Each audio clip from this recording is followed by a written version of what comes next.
A los 17 años, en la cocina de mi casa, con más nervios de los que tengo ahorita, con las manos sudadas, con un hueco en la panza cuando sabes que algo va a salir muy mal y un nudo en la garganta, estaba sosteniendo un palito que, según me indicaba, yo, una niña de 17 años, estaba por tener a otro niño.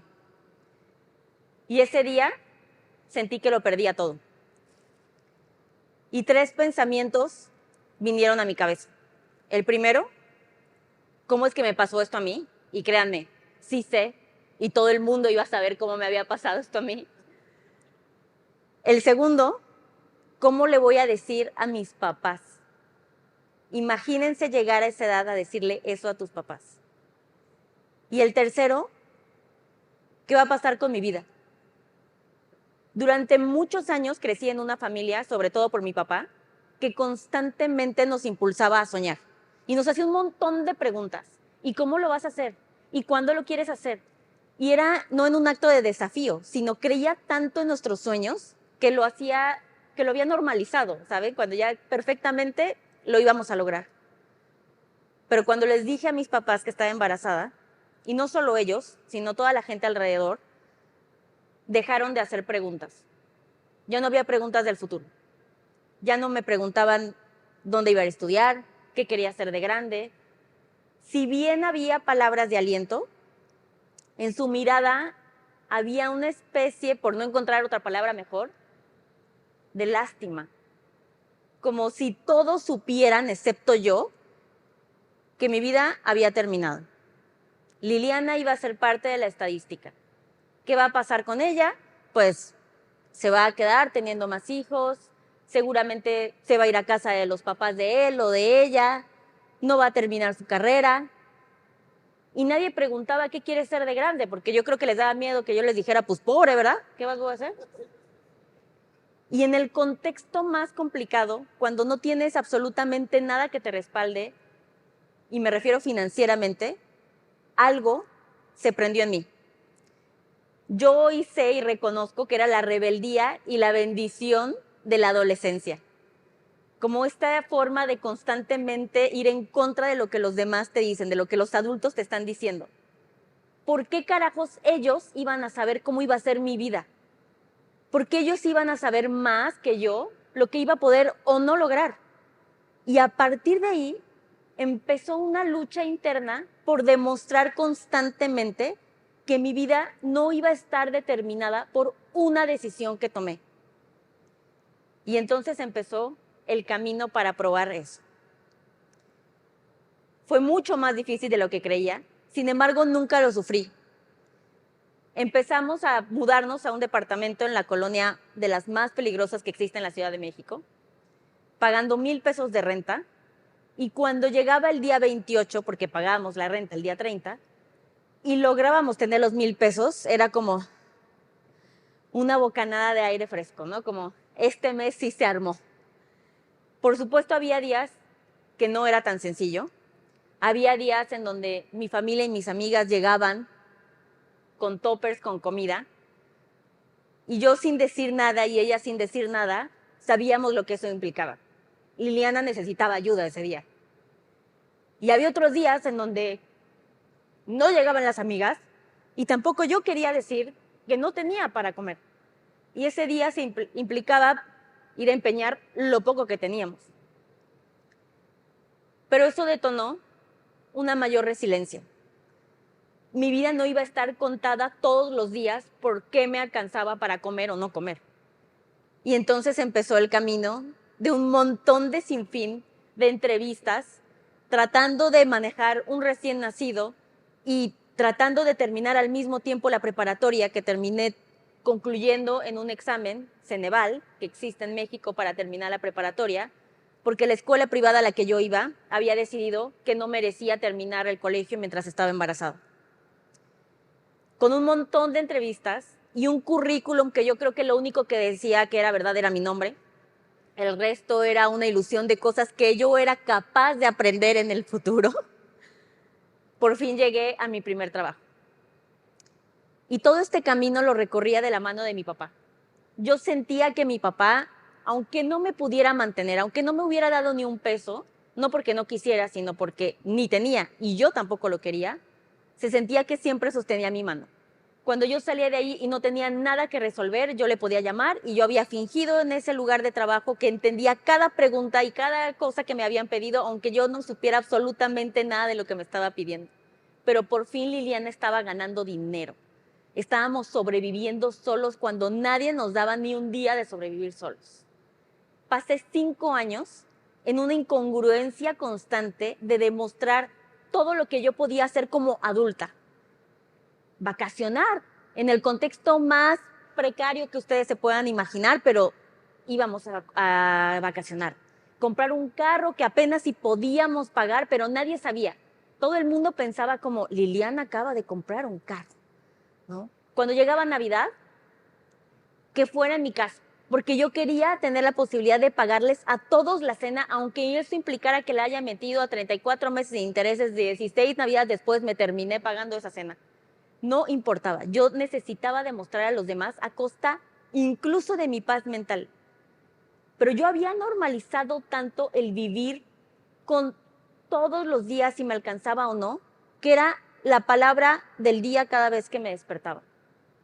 Pasé 5 años repitiendo eso una y otra vez. A los 23 años, venía el segundo reto. Yo iba a demostrar que podía planear mi segundo hijo. Después de mucho intentarlo, estaba embarazada. El primer mes nos enteramos. Tenemos un contratiempo personal que me hizo deshacerme de mis pocos ahorros, que quiero decirles que no sé por qué ahorré esa cantidad ni cómo la logré. Solamente un día decidí que necesitaba esa cantidad para prepararme para el parto. A los 4 meses me avisan que mi papá muere de un infarto fulminante. Y eso cambió todo. Cambió absolutamente todo en mi vida.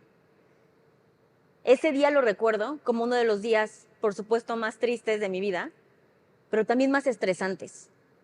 En el mismo cuarto en el que estábamos con mi papá al lado, estábamos teniendo la discusión de dónde lo íbamos a enterrar, porque no nos alcanzaba para eso. ¿Cuál era la opción más barata? Nos daban el costo de las copias certificadas de defunción y todavía recuerdo como si fuera ayer el preguntarnos, ¿y qué vamos a hacer? ¿Con qué se va a pagar? A los pocos días teníamos que pagar cosas que mi papá también debía de los servicios, cosas corrientes que si mañana nos morimos tenemos que pagar, y que él no tenía ahorros. Y poco a poco me daba cuenta cómo este status quo en el que yo había crecido, lo había heredado. Él tampoco sabía cómo hacerlo mejor. 5 meses después nace mi hijo, mi segundo hijo, y tiene un problema respiratorio en el hospital. Pasaron 5 días exactamente para que después de estar internado en el hospital, yo debiera 2 veces mi sueldo anual. A los 23 años estaba completamente en bancarrota, completamente deprimida, y el sentir que nunca iba a cambiar, que yo había creído que por 5 años no había sido parte de la estadística y les había demostrado completamente lo contrario, y no era cierto. Nunca hice nada para realmente construir mis sueños, porque el haber construido mis sueños hubiera implicado yo hacerme responsable. Ese día en el hospital lo tengo tan claro todos los días y es presente en mi vida, el que dije, esto no me va a volver a pasar. La responsabilidad de yo estar aquí, si bien nadie me enseñó, ¿por qué yo no aprendí? Si nadie me dijo cómo hacer las cosas, ¿por qué yo no pregunté? Porque en ese momento era tan fácil ir en contra de lo superficial para demostrarles que yo lo había logrado, que no me habían mantenido. Mientras yo vivía por dentro una ansiedad que nunca se la decía a nadie. Por 5 años jamás le dije a ninguna de mis amigas, no tengo con qué pagar la colegiatura, no tengo con qué subirme al camión, con qué pagar una deuda. Después de ese incidente del hospital lo perdimos absolutamente todo. Y regresé a mi casa con un coraje interno, porque lo único que podía pensar mientras estaba en el hospital no era si mi hijo se iba a poner bien, era se va a poner bien, pero ¿con qué lo vamos a pagar? Y el no poder haber tenido espacio de tener un duelo como el de mi papá y el poder haber visto cómo iba a poder ayudar a mi bebé a que sanara, a que nuestra familia se sintiera con mayor paz, estábamos pensando en números, en cómo íbamos a sobrevivir. Así es que el día que regresé, decidí hacer eso, ser responsable de cómo yo iba a cambiar mi destino. Y empecé a crear una metodología a la que hoy conocemos Adulting, en donde puse literalmente todo lo que ganaba, todo lo que debía, todo, absolutamente cada centavo en qué lo gastaba. Y a partir de eso, por 2 años consecutivos, y no pasó un solo día de mi vida en que yo no honrara esa estrategia para lograr lo que yo quería lograr, salir de deudas y tener un ahorro. En ese momento solo soñaba con tener un ahorro para evitar que yo volviera a pasar por lo mismo. Pasaron 2 años consecutivos para que yo, el día de mi cumpleaños, no tuviera una sola deuda y a mis 25 años empezara a comprar mi departamento. Este nivel de sentir que nada va a cambiar, que constantemente hemos heredado el que no nos va a ir mejor, el que si nuestros papás tuvieron pocas oportunidades, también nosotros vamos a tener pocas oportunidades, es algo que tenemos que aprender a reconfigurar. Porque si bien es difícil soñar, también es difícil aprender a soñar, todavía es más difícil tener las herramientas para cambiar eso.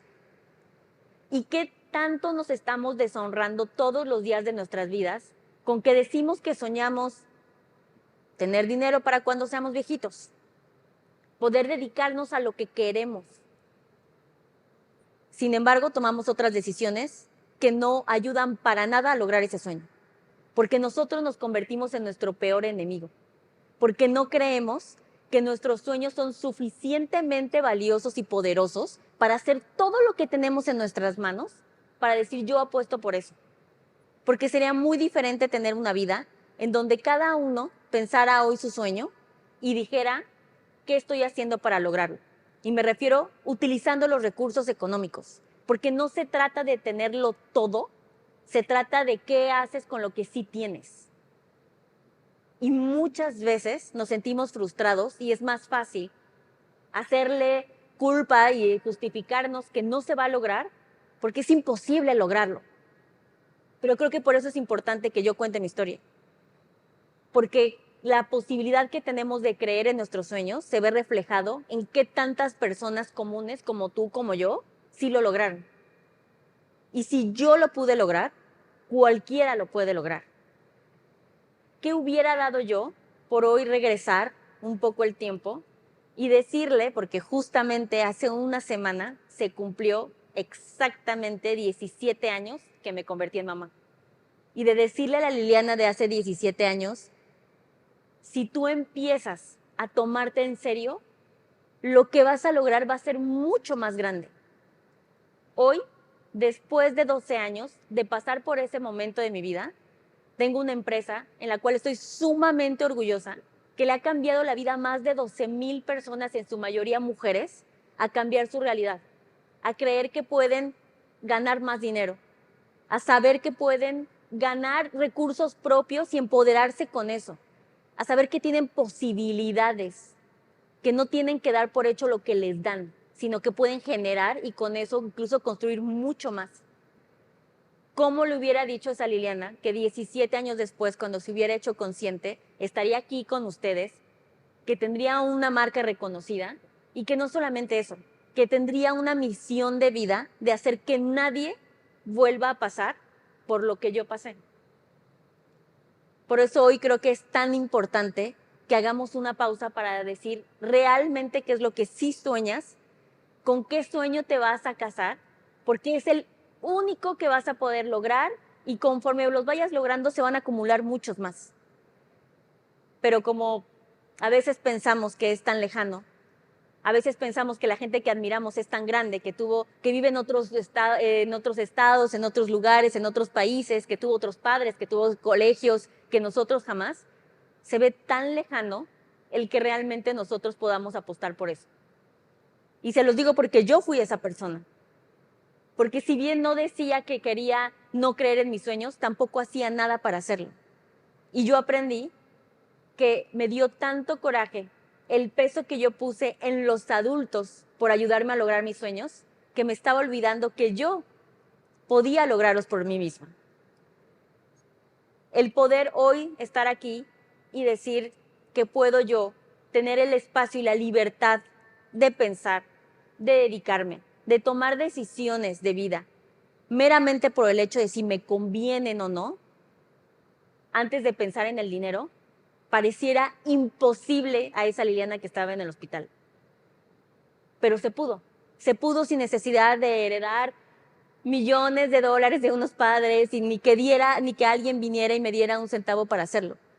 Esto es un reflejo meramente de los actos que he ido para construir mi vida. Porque, como bien diría mi papá, ¿qué otra cosa tenemos que hacer aquí si no es perseguir nuestro sueño? Muchas gracias.